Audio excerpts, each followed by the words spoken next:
ઉપલેટા નજીક આવેલા પાટણવાવ રોડ પર ભાદર નદી ઉપર આવેલા પુલની સાથે સાથે રસ્તાની હાલત પણ ખૂબ જ ખરાબ બની છે।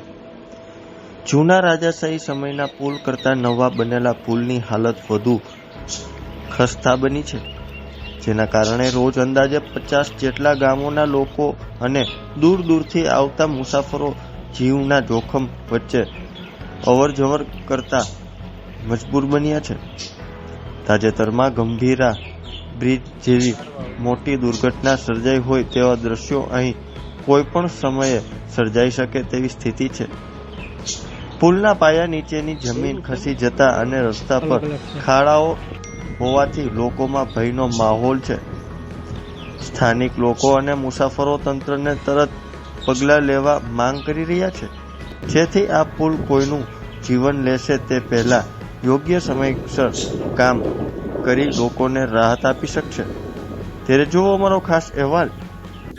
ભીમાભાઈ છૈયા, ઉપલેટા મારું રેસિડેન્ટ ઉપલેટા છે, મારી ખેતીવાડી ભીમોરા છે। અમારે રોજ આ રસ્તેથી અપડાઉન ચાલુ છે। આવક જાવકમાં 2 થી 3 ફેરે નીકળવું પડે છે અને આ રસ્તાની હાલત બહુ અતિ ખરાબ છે અને સરકારને મારી એવી વિનંતી છે કે વહેલા તકે આ રસ્તાનું કંઈક પણ કરે।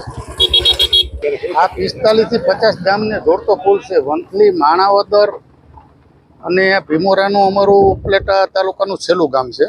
આ બધા ગામડાઓને અમારા આ કાયમ આ રસ્તે એક જ રસ્તો છે અમારા માટે નીકળવા માટે। તો આ રસ્તાની હાલત તો બહુ ગંભીર છે। આ 2 વર્ષ પહેલાં પુલ બનેલો છે। 2 વર્ષ પહેલાં પુલ નથી, ડામરની કોઈ જોગવાઈ છે આમાં થઈ કે નથી, કે પાણીનો નિકાલ છે આ પુલની અંદર, આ નવા પુલની અંદર। તો અમારે તો બીજું તો સરકારને એવી વિનંતી છે કે વહેલી તકે આ રસ્તાનું કાંઈક પણ કરે। પુલ તો બહુ તકલીફવાળો નવો પુલ તો છે। ગોંડલ બાપુનો જે તે વખતે વર્ષો પહેલાંનો પુલ હતો, હવે તો એ ડેમેજ થઈ ગયેલો છે, બરોબર।